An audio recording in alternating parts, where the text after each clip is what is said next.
3rd November ছিল ভাইফোঁটা, আর সেই জন্য আমি চলে গেছিলাম বেলঘরিয়াতে আমার দাদাকে ভাইফোঁটা দিতে।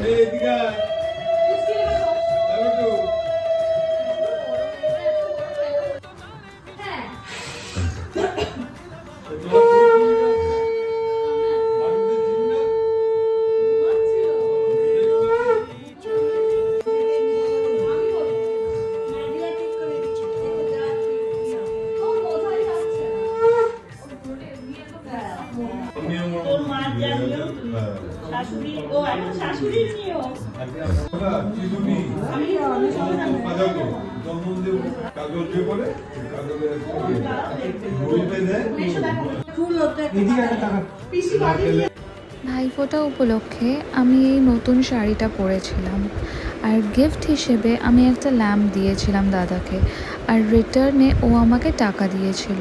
Thank you for watching.